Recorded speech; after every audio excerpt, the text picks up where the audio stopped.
Hi అండి, నమస్తే. Welcome to the kitchen. ఈరోజు వీడియో వచ్చేసి బీట్రూట్తో టేస్టీగా సాఫ్ట్ స్వీట్ హల్వాని ఈ వీడియోలో మీకు షేర్ చేసుకుంటున్నానండి. ఈ స్వీట్ మంచి కలర్ఫుల్గా, ఎలాంటి ఆర్టిఫిషియల్ కలర్ వాడకపోయినా ఈజీగా టేస్టీ స్వీట్ని చేసుకోవచ్చు.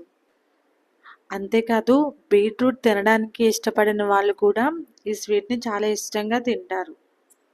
బీట్రూట్లోని ఆ వగరు అనేది తెలియకుండా ఈ స్వీట్ మంచి రుచిగా చేసుకోవచ్చు. మరి ఇంకా ఆలస్యం చేయకుండా టేస్టీ స్వీట్ని ఎలా చేయాలో చూసేద్దాం రండి. ముందుగా బీట్రూట్ని తీసుకుని బాగా కడిగి పైనున్న పొట్టుని తీసేసి ఇలా ముక్కలుగా కట్ చేసి తీసుకోండి. ఇక్కడ నేను 2 మీడియం సైజ్ బీట్రూట్లను తీసుకుని పీలప్ చేసి ఇలా కట్ చేసి తీసుకున్నాను. సో ఇలా కట్ చేసిన బీట్రూట్ని ఒక కప్పు కొలతతో కొలిసి తీసుకుందాం. ఇలా కొలుసుకుంటూ మిక్సీ గిన్నెలోకి తీసుకోండి. నేను కట్ చేసినవి 1.5 కప్పు వరకు వచ్చాయి. ఇందులోని 1 కప్పు నీళ్ళని తీసుకొని మెత్తగా గ్రైండ్ చేయండి. ఇలా బీట్రూట్ని మెత్తగా నలిగి జ్యూస్లా వచ్చేంత వరకు బాగా గ్రైండ్ చేశాక ఇప్పుడు దీనిని ఫిల్టర్ చేసి తీసుకుందాం. ఇలా పైనుంచి స్పూన్తో నొక్కితే మొత్తం కిందకి వచ్చేస్తాయి. ఇలా బాగా పిండి తీసుకున్నాక ఇక్కడ నేను 1 కప్పు నీళ్ళని మిక్సీ గిన్నెలోకి తీసుకుని ఇందులోకి తీసుకుంటున్నాను. ఒకసారి కలిపినట్టుగా చేసి జ్యూస్ని పిండి తీసుకోండి.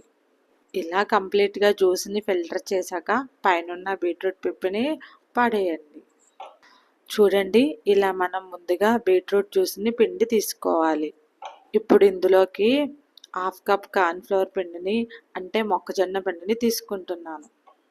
ఇలా పిండి ముద్దలు లేకుండా బాగా కలిపాక దీనిని పక్కన ఉంచండి.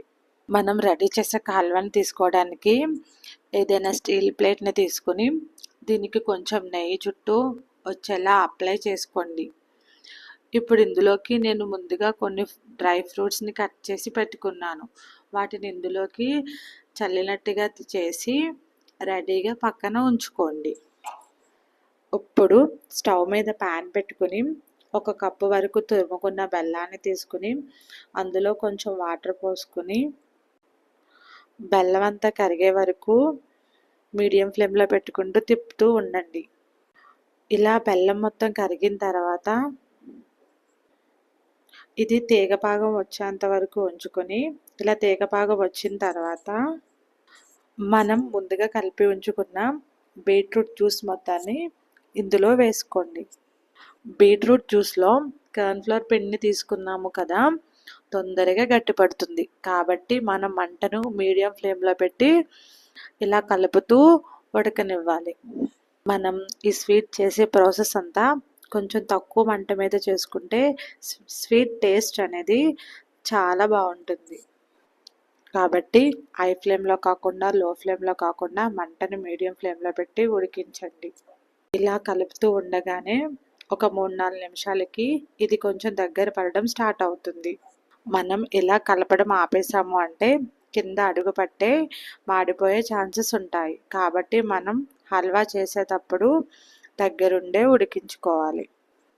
ఈ కన్సిస్టెన్సీ వచ్చాక ఈ టైంలో కొంచెం నెయ్యిని వేసుకుని బాగా ఉడికించాలి.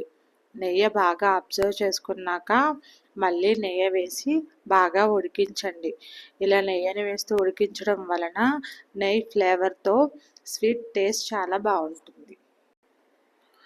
ఇలా కన్సిస్టెన్సీ వచ్చాక ఇప్పుడు మనం ముందుగా కట్ చేసి పెట్టుకున్న మిగిలిన డ్రై ఫ్రూట్స్ అన్నీ తీసుకొని బాగా కలిపి స్టవ్ ఆఫ్ చేసుకోండి. ఇప్పుడు ఈ హల్వాని మనం ముందుగా రెడీ చేసి పెట్టుకున్న స్టీల్ ప్లేట్లోకి తీసుకుందాం. ఇలా సమానంగా అనండి. ఇక్కడ నేను పైన కూడా కొన్ని డ్రై ఫ్రూట్స్ని తీసుకుంటున్నాను. సో ఇలా తయారు చేసిన ఈ హల్వాని పూర్తిగా చల్లారేంత వరకు ఒక 30 to 40 మినిట్స్ అలా పక్కన ఉంచండి. ఈ హల్వా పూర్తిగా చల్లారాక అడ్జస్ట్ అనేది ఇలా కొంచెం లూజ్ అవుతుంది. ఈ హల్వాని మనం ఈజీగా డిమోల్డ్ చేసుకోవచ్చు అనమాట. ఇలా పైన ఏదైనా ప్లేట్ని పెట్టి ఉల్టాగా చేసుకున్నాము అంటే ఈజీగా వచ్చేస్తుంది.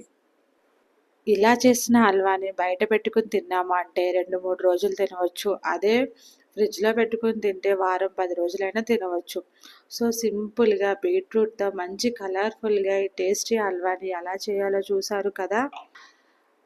మరి మీకు ఈ రెసిపీ నచ్చినట్టయితే ఈ వీడియోని లైక్ చేయండి. మీ ఫ్రెండ్స్‌కి, రిలేటివ్స్‌కి షేర్ చేయండి. మరిన్ని సింపుల్ రెసిపీస్ కోసం సబ్స్క్రైబ్ చేసుకోండి. Thank you for watching.